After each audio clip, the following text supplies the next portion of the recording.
Dans Avengers Endgame, tout le monde se moquait de Thor. Oui, il est gros, oui, il est rigolo, oui, il mange, alors que non, il était tout simplement enceinte de Spider-Man et apparemment, l'enfant est né, hein, c'est une petite fille et tout va bien.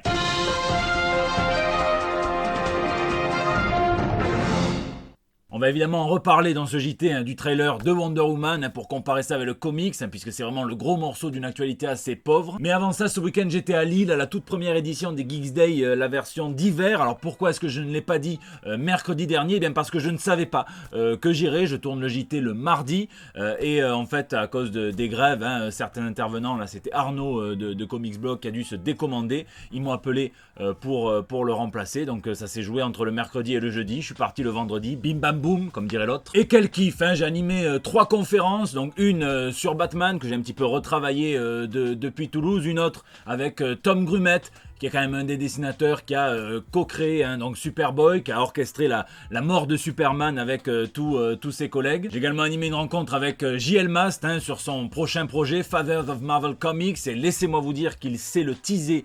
Il me met une demi-molle complètement folle, donc il parle vraiment de trucs secrets de défense sur Stan Lee qui va révéler donc dans sa BD. Et puis j'ai animé une battle de dessin entre Juanan Ramirez qui fait donc le Web of Venom avec Donny Cates notamment, avec Juan Samou qui lui a travaillé sur du Black Panther. 2 types comme ça, je me suis régalé. J'ai aussi fait la connaissance de Nico Henrichon qui a travaillé sur les Seigneurs de Bagdad, qui a aussi travaillé avec Donny Cates sur Doctor Strange Damnation. Aurélien Gilbert, Alessandro Micelli, Francesco Barbieri, Dylan Tig, Guillermo Ortego, Victor Ibanez. Enfin il y avait un super plateau de comics bien équilibré pour tous les âges. C'était vraiment bravo à Julien de l'association Artemis qui organise aussi le Roubaix Comics Festival d'avoir monté ça. Et désolé à tous ceux qui n'étaient pas prévenus et qui auraient voulu venir, promis la prochaine fois on fera ça plus traditionnellement. Voilà, vous m'avez reconnu, ici votre fidèle commis des comics. Vous êtes dans l'émission qui fait le tour de l'actu de l'industrie du comic book et de ses dérivés. C'est le 222e JT Comics et tout de suite sans plus attendre, on passe aux news de la semaine.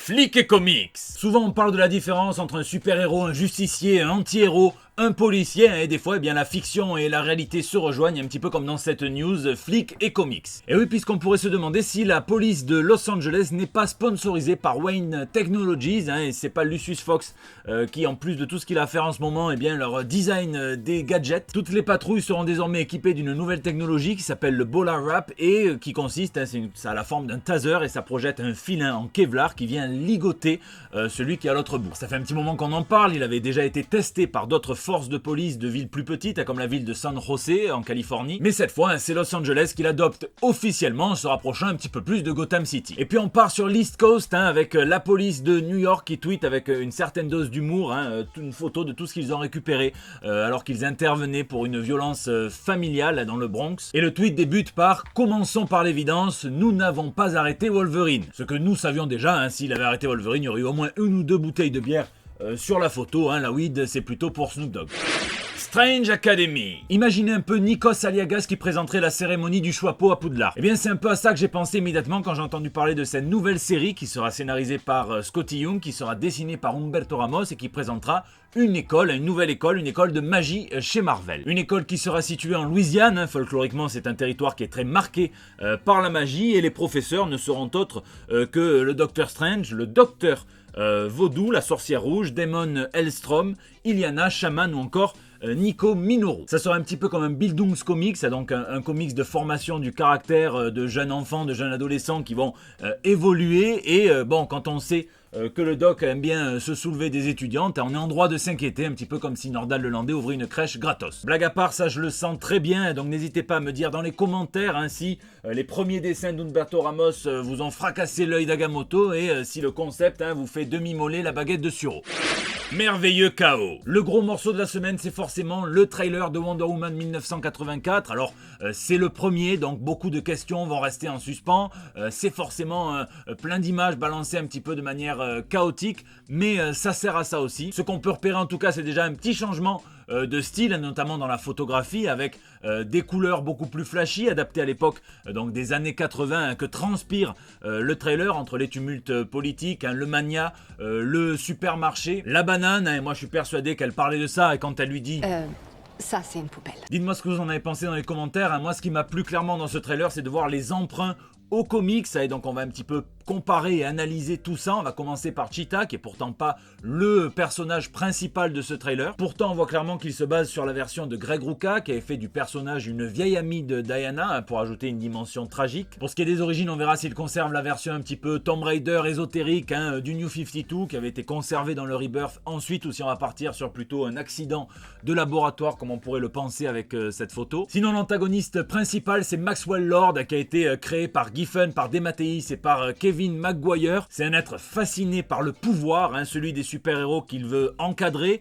le sien, puisqu'il finit par en acquérir à la suite d'une exposition, une espèce de gaz extraterrestre, un petit peu comme les brumes terrigènes de chez Marvel. Il peut contrôler les esprits. Ici, son pouvoir semble être symbolisé par le fait que c'est un mania, hein, un capitaliste effréné, hein, qui a des discours aussi vides que mon portefeuille après que DC ait annoncé ses nouveaux omnibus, et juste avant qu'il les annule. Puis avec lui, on vient rappeler la filiation à l'œuvre politique de George Orwell en 1984, qui est aussi le sous-titre du film, puisque Lord est aussi un espion. Il est en charge de l'agence d'espionnage Checkmate, et qu'on peut voir Wonder Woman se servir de sa tiare comme d'un batarang, un moment préféré peut-être du trailer, pour détruire un des caméras de vidéosurveillance. Peut-être que celle-ci était reliée à un des objets phares du comics Infinite Crisis, qui a d'ailleurs servi à redéfinir vraiment le personnage de Maxwell Lord, hein, le satellite qui permet de tout entendre, de tout voir, qui est créé par Wayne, qui s'appelle le Brother Eye, évidemment en référence au Big Brother d'Orwell, un satellite qui possède même un cyborg attaché, hein, pour se salir les mains, hein, le fameux OMAC. Donc ce Brother Eye, hein, c'est peut-être ce qu'on voit tourner au-dessus de lui, hein, avec plein de lumière, et pour l'alimenter, peut-être ce fragment du chaos qu'on peut voir entre les mains de Lord, et c'est un objet très important qui a été inventé par Greg Pak et Jaeli dans Batman Superman numéro 1, donc qui est comme un cube cosmique mélangé avec une lampe du génie d'Aladin, puisqu'elle permet de modeler la réalité selon vos voeux, sauf que c'est un petit peu dangereux de l'utiliser quand tu es qu'un simple humain. Et sinon, il y a le point qui fait débat, hein, vous allez me dire ce que vous en avez pensé, mais la fameuse armure Kingdom Come, donc qui est créée par Mark Waid et Alex Ross dans le comics éponyme, qui présente un futur alternatif dans lequel Wonder Woman assume beaucoup plus sa nature guerrière, et donc se prépare à aller mater la rébellion de super vilains en enfilant cette armure, hein, qui est quand même beaucoup plus pratique pour se battre qu'une mini-jupe. Une armure qui fait complètement fureur, hein, à tel point qu'elle est intégrée dans la continuité normale de DC Comics à peine 2 ou 3 ans plus tard. Et puis un ajout à la mythologie du personnage, hein, qui serait désormais capable, je vous le disais en introduction, hein, de s'accrocher d'éclair en éclair avec son lasso. Et c'est assez nouveau, hein, parce qu'elle n'a jamais vraiment fait ça dans les comics, hein. J'ai vu plusieurs images passer. Alors pour celle-ci, eh bien, il s'agit en réalité d'un éclair solide, en fait, hein, qui est créé par un ennemi à elle et qui permet d'ailleurs de la piéger. Ici, c'est simplement une arme qu'elle tient alors qu'elle est en chute libre, et ici, eh bien, c'est elle en fait l'éclair, tout simplement. Après, ça serait pas surprenant, on rappelle, c'est quand même une demi-déesse, hein, qui a été enfantée par Zeus. Alors la méthode diffère un petit peu selon les versions, mais bon, son père, quand même, le tonnerre, il maîtrise. D'ailleurs, puisqu'on dirait que Zack Snyder est revenu avec tous ses ralentis, on a bien le temps de voir qu'elle utilise son lasso de manière plus offensive, et on peut se demander si c'est pas le lasso qu'elle a emprunté à Wonder Girl, hein, le lasso de foudre, hein, qui permet d'exacerber la rage des ennemis et surtout de maîtriser un petit peu la foudre. Parmi les trucs qui restent flous, hein, ce truc un petit peu chiant, hein, parce que c'était quand même le point un petit peu émotion du premier, hein, le sacrifice de Steve Trevor, et comment est-ce qu'il revient à la vie? Alors est-ce que finalement il est resté bloqué dans un glaçon pendant 60 ans, comme un autre fameux Captain, pas Captain Marlowe, je te rassure. Est-ce que c'est un fragment du chaos qui l'a ramené à la vie, à la demande de Diana, parce que c'est mine de rien une demi-déesse, même si c'est pas une New God? Ou bien est-ce que c'est un deal avec Maxwell Lord, comme le sous-entend subtilement le trailer? Je ne sais pas, spéculer. Non, ça va tellement être chiant de le re-regarder mourir une deuxième fois. Flou aussi le statut de Diana, hein, en tant que Wonder Woman, puisqu'on a appris dans Batman vs Superman que c'était fait oublier à peu près du monde entier. Or là, dans les années 80, elle est invitée à l'inauguration de ce grand centre commercial. Bon, remarque, c'est la même chose arrivée à une star de la variété française, hein, des années 70-80, hein, c'est clairement ce qu'on appellerait l'oubli. Et enfin, d'où viennent, hein, les Amazones que l'on peut voir s'entraîner? Est-ce qu'elles viennent de Themyscira ou bien de Bana Maidol, hein, qui est un groupement d'Amazones dissidentes créé par George Pérez, hein, qui ont décidé de renier les dieux de l'Olympe pour se venger des hommes en mode men are trash. Et en tout cas, ça serait très intéressant puisque ça permettrait d'opposer deux philosophies différentes d'Amazon. Ah oui, et le petit bonus, hein, c'est est-ce que Wonder Woman et Steve Trevor sont à bord de ce fameux jet invisible? Le temps nous le dira. En tout cas, c'est quand même un premier trailer qui fait plaisir parce que il emprunte énormément aux comics, hein, et ça, bah, moi je suis toujours content, hein, après de là à dire que que c'est déjà un bon film ou déjà un mauvais film, il faudra le voir. Pour l'instant, ce qu'on a, c'est un enchaînement d'images chaotiques sur fond de bonne musique, et je vous rappelle que les années 80, c'était quand même les années de la coque. Rumeur. Si on en croit le site Bleeding Cool, qui est souvent bien informé, pour travailler sur Batman chez DC, il faut être clairement un numéro 4. On sait que c'est James Tynion de Force qui reprendra juste après Tom King, qui a été un petit peu destitué du titre, donc au numéro 86. Et puis, il va faire un petit peu le relais jusqu'au numéro 100, où ça serait un nouvel auteur qui reprendrait le titre. Et on nous parle de John Ridley 4, qui est entre autres l'auteur du film 12 Years a Slave. Il avait même reçu un Oscar pour cela, qui devait écrire l'autre histoire de l'univers DC, qui a depuis été un petit peu reporté parce qu'on nous parle de conflits internes avec un pitch qui concordait un petit peu, ça arrive. Et donc c'est lui qui pourrait peut-être organiser le remplacement temporaire de Batman par Luke Fox, avec donc la fameuse 5G que prévoit de faire DC d'ici 2020.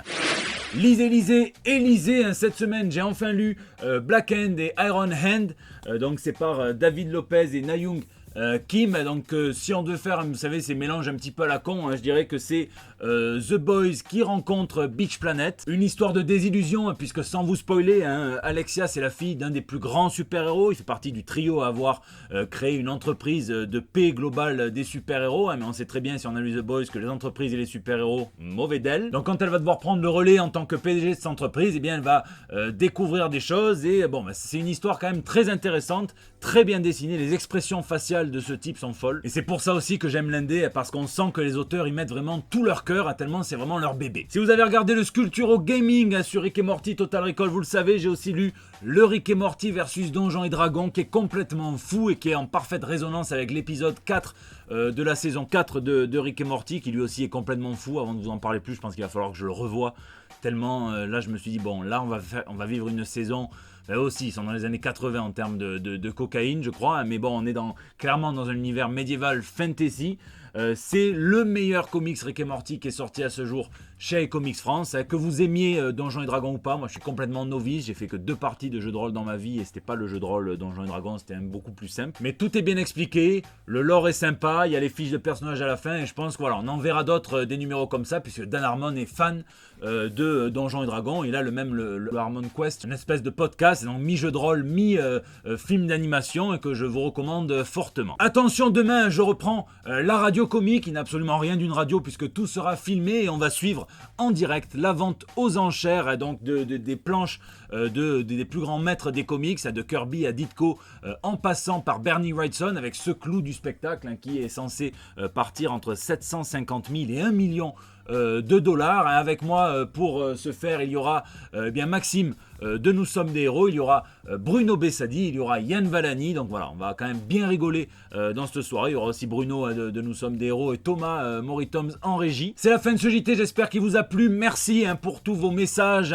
que ce soit en privé, que ce soit en public, sur la page, pour me dire déjà que vous aimez quand je fais des conférences, parce que c'est vrai que c'est assez nouveau pour moi, donc que vous kiffez mes conférences, que vous kiffez mes animations, ça me fait plaisir. Que vous kiffez le JT, vous êtes de plus en plus nombreux à vous abonner sur la page, de plus en plus nombreux toujours à mettre des pouces bleus, à partager, à tweeter, à retweeter, à Instagram et à Facebooker, enfin vous le savez mieux que moi, donc vraiment merci du fond du cœur. N'hésitez pas d'ailleurs à réagir dans les commentaires sur YouTube, où je réponds à chacun d'entre vous, bien sur les réseaux sociaux, sur Facebook, Twitter, Instagram et maintenant Discord. Moi je vous fais des bisous, je vous donne rendez-vous évidemment demain en live vers 19h sur la chaîne, activez les notifications pour savoir, parce que je sais pas exactement à quelle heure on commencera, mais on suivra toute la vente aux enchères, et puis sinon eh bien la semaine prochaine pour des nouvelles toutes fraîches. Voilà, encore un JT terminé. Maintenant je vais me caresser.